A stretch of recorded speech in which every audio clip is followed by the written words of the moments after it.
Hello students, our today's topic from the chapter Land, Soil, Water, Natural Vegetation and Wildlife Resources में से क्या read करने वाले हैं हम, क्या स्टडी करने वाले हैं? Natural vegetation and wild life of class 8 chapter 2। ठीक है, उसका सब टॉपिक है natural vegetation and wild life. तो इसमें हम क्या देखने वाले हैं? सबसे पहले देखते हैं बायोस्फीयर। बायोस्फीयर को जानने से पहले सबसे पहले हम ये जान लेते हैं बायोस्फीयर होता क्या है। जैसे मान लीजिए आपके सामने अगर मैं तीन डायग्राम्स ड्रॉ करती हूँ। सबसे पहला है एटमॉस्फेयर, लिथोस्फेयर और हाइड्रोस्फेयर। तो ये एटमॉस्फेयर क्या होता है? एटमॉस माने हवा, हवा जो होती है। लिथोस माने जमीन और हाइड्रो माने पानी। जहाँ पर ये तीनों मिलते हैं, जहाँ पर इन तीनों का इंटरेक्शन होता है, वहाँ पर क्या मिलता है? लाइफ मिलती है। That is called biosphere. Bio means life होती है। ओके, देखते हैं हम। Natural vegetation and wild life exist only in the narrow zone of contact between the, जहाँ पर ये लाइफ कहाँ एग्जिस्ट करती है? जहाँ पर लिथोस्फेयर, हाइड्रोस्फेयर एंड एटमॉस्फेयर मिलते हैं, दैट वी कॉल बायोस्फेयर। उसे हम क्या कहते हैं? बायोस्फेयर। Bio means life. वहाँ पर लाइफ एग्जिस्ट करती है जहाँ पर ये तीनों मिलते हैं, तीनों का इंट्रैक्शन होता है।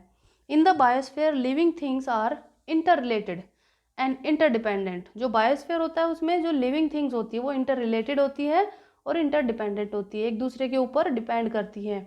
On each other for survival, एक दूसरे के ऊपर सर्वाइवल के लिए, यानी कि अगर एक चीज़ खत्म होगी तो दूसरी ऑटोमेटिक खत्म हो जाएगी। This life supporting system is known as the ecosystem. ये जो लाइफ सपोर्टिंग सिस्टम है इसको हम क्या कहेंगे? इकोसिस्टम कहते हैं। ओके, नेक्स्ट देखते हैं हम। Vegetation and wild life are valuable resources. जो वेजिटेशन है और वाइल्ड लाइफ है वो दोनों ही हमारे लिए बहुत ज़्यादा वैल्यूएबल रिसोर्स है। कैसे हैं? There are innumerable use of plants, बहुत सारे यूज होते हैं प्लांट्स के। Wild life including animals, birds, insects as well as the aquatic life forms. जो वाइल्ड लाइफ है उसमें जानवर, पक्षी, छोटे कीड़े मकोड़े, यहाँ तक कि जो एक्वाटिक लाइफ है वो लाइफ भी। दे प्रोवाइड अस, क्या हमें वो क्या प्रोवाइड करते हैं? Milk, meat, hides and wool. हमें वो ये सारी चीज़ें प्रोवाइड करते हैं। कौन कौन सी? Milk, meat, hides and wool. ये सारी चीज़ें कौन प्रोवाइड करता है? जो वाइल्ड लाइफ होती है वो। इंसेक्ट्स लाइक बीज प्रोवाइड अस हनी। जो इंसेक्ट होती है बी, वो हमें क्या देती है? हनी देती है। और क्या होता है?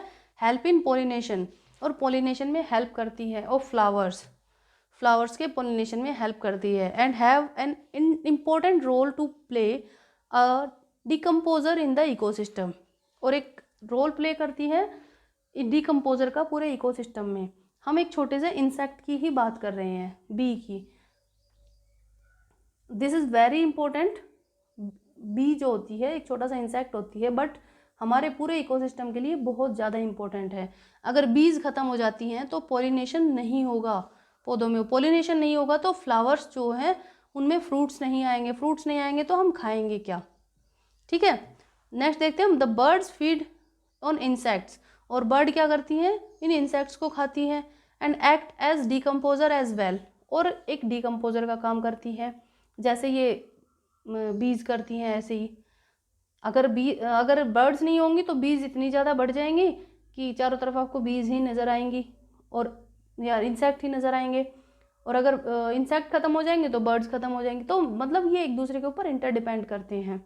सो एनिमल्स बिग और स्मॉल, छोटे या बड़े कोई भी जानवर हो, all are integral to maintaining balance in the ecosystem. सारे के सारे इंपॉर्टेंट हैं पूरे के पूरे इकोसिस्टम में एक इसको बैलेंस करने के लिए। अगर आप छोटा सा एग्जांपल लेके चलते हो, जैसे आपके सामने ये जो वल्चर दिखाई दे रहा है, या इसको गिद्ध कहते हैं हिंदी में, ये फिनिश हो गया। ये ऑलमोस्ट हमारे एरिया से तो ये एक्सटिंक्ट ही हो चुका है। इसका कारण क्या रहा था कि जो हमारे यहाँ पर जो जानवर होते हैं जब वो बीमार हो जाते हैं तो उन्हें एक दवाई दी जाती थी। उस दवाई की वजह से क्या होता था कि जैसे कोई जानवर था, वो पेन किलर तो जो उसको दिया जाता था, वो जानवर मर गया किसी भी कारण से, तो वो क्या होता है कि वो उसके अंदर रह जाती है वो दवाई, और फिर जब उस जानवर को हम दबा देते हैं ज़मीन के अंदर गड्ढा खोद के तो कोई प्रॉब्लम नहीं होती। लेकिन कुछ लोग क्या करते हैं, जानवरों को खुले में फेंक देते थे कि जो ये पक्षी है ये खा जाएंगे, बर्ड्स। अब उस ईगल ने उसको, इसने वल्चर ने उसको आकर खाया। अब वो जानवर जो है वो उसके पेट में गया, उसके अंदर जो दवाई थी उस दवाई ने इस जो वल्चर था इसकी किडनी पे अटैक किया, और ये किडनी फेलियर की वजह से ये मर गए, या फिर ये एक्सटिंक्ट होने की कगार पे पहुंच गए।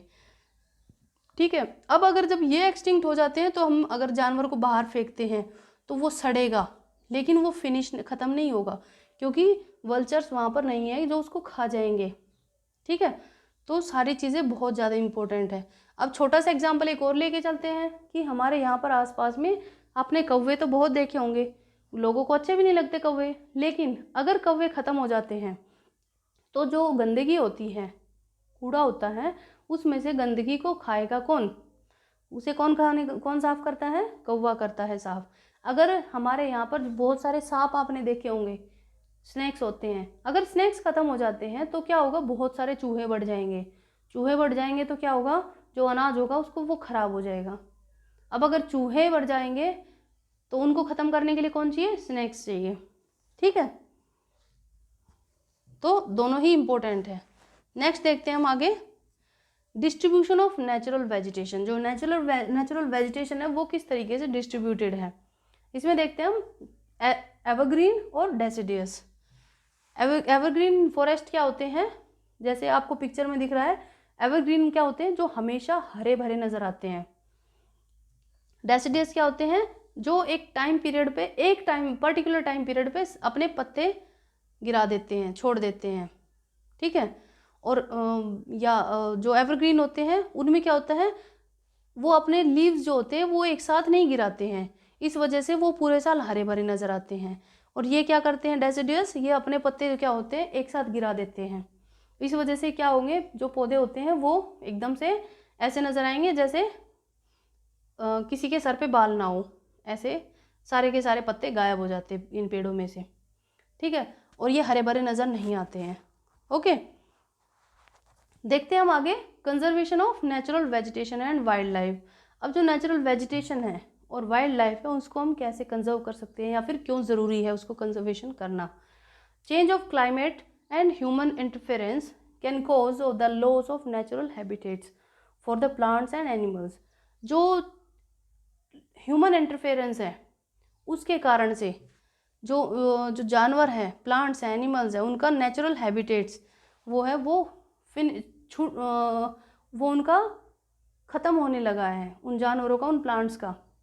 ह्यूमन इंटरफेरेंस की वजह से जब वो जंगलों में जाते हैं तो पेड़ों को काटते हैं, और जो जानवर होते हैं उनका जो नेचुरल हैबिटेट है, जो जिसमें वो प्राकृतिक तरीके से, नेचुरल तरीके से वो वहाँ पर रह रहे थे, तो वो उनका छिन जाता है। अब जैसे मान लो जंगल के आसपास आपने कोई एरिया खाली किया, अब आपने वहाँ पर मकान बना लिया, और कुछ दिन बाद में अगर आपके घर में आकर के कोई लेपर्ड या कोई लोयन आपके घर में आकर के घुस जाए तो कसूर उसका नहीं होगा, उस लेपर्ड का। भाई कसूर आपका है, आपने उसके घर में आकर के घर बनाया है, ना कि वो आपके घर में आया है। अब ये मत चिल्लाना कि मेरे घर में लेपर्ड आ गया, मेरे घर में हाइना आ गया, ये मत बोलना। आपने उसके घर में जा करके घर बनाया है, उसके फॉरेस्ट को क्लीन किया है। ठीक है, नेक्स्ट देखते हैं हम,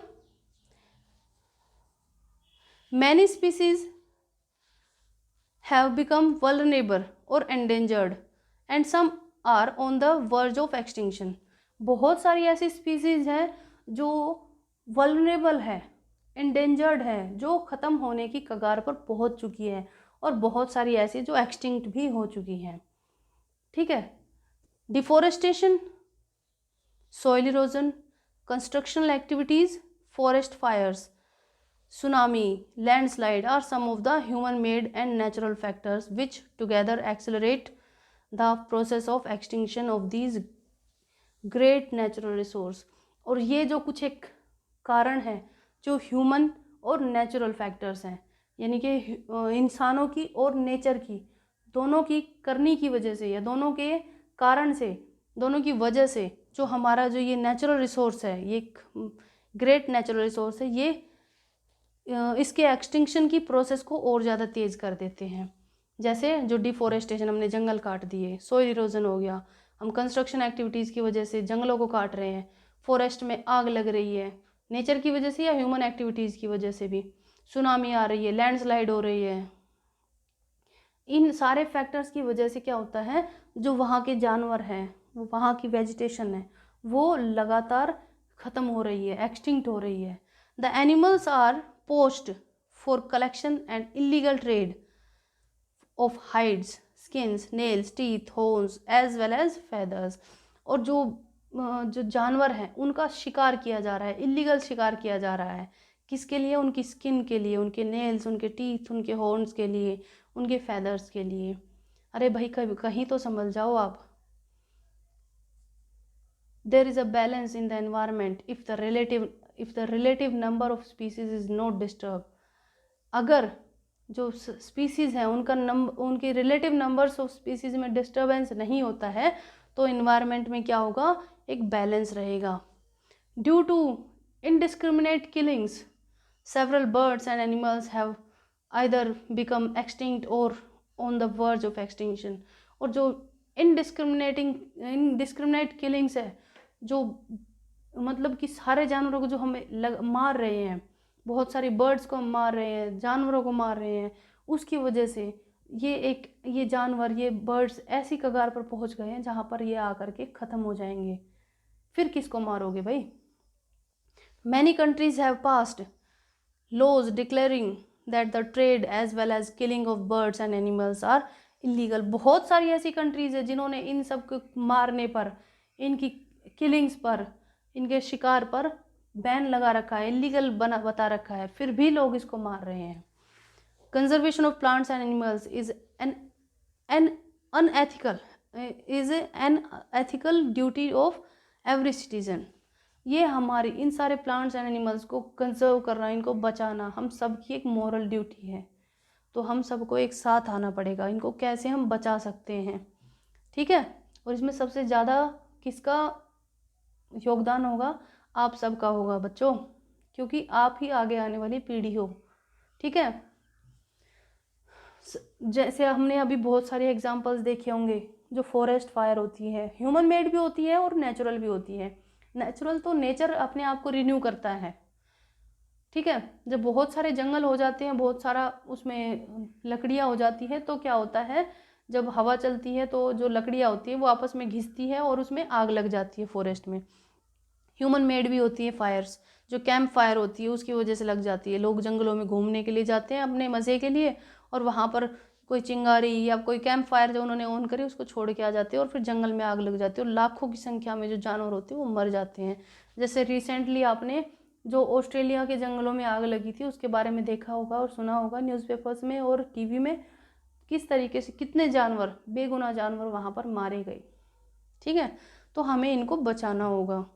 ओके, लास्ट हम देखते हैं जो कुछ एक बीच में पॉइंट्स आए थे ग्लोसरी के। सबसे पहले था वेदरिंग। वेदरिंग क्या होता है?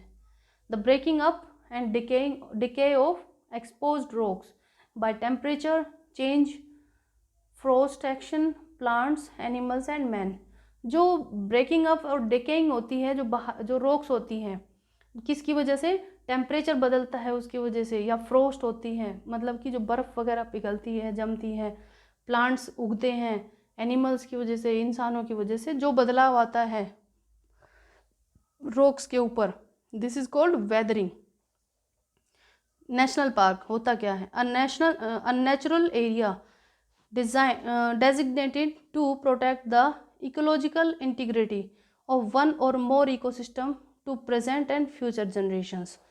जो नेशनल पार्क क्या होते हैं? जो इकोसिस्टम है उसको प्रिजर्व करने के लिए या फिर उनको प्रोटेक्ट करने के लिए, ताकि उन जानवरों को या उन पेड़ पौधों को हम उन आने वाली जो जनरेशन्स है, फ्यूचर जनरेशन्स है, उसके लिए हम कंजर्व कर सकें।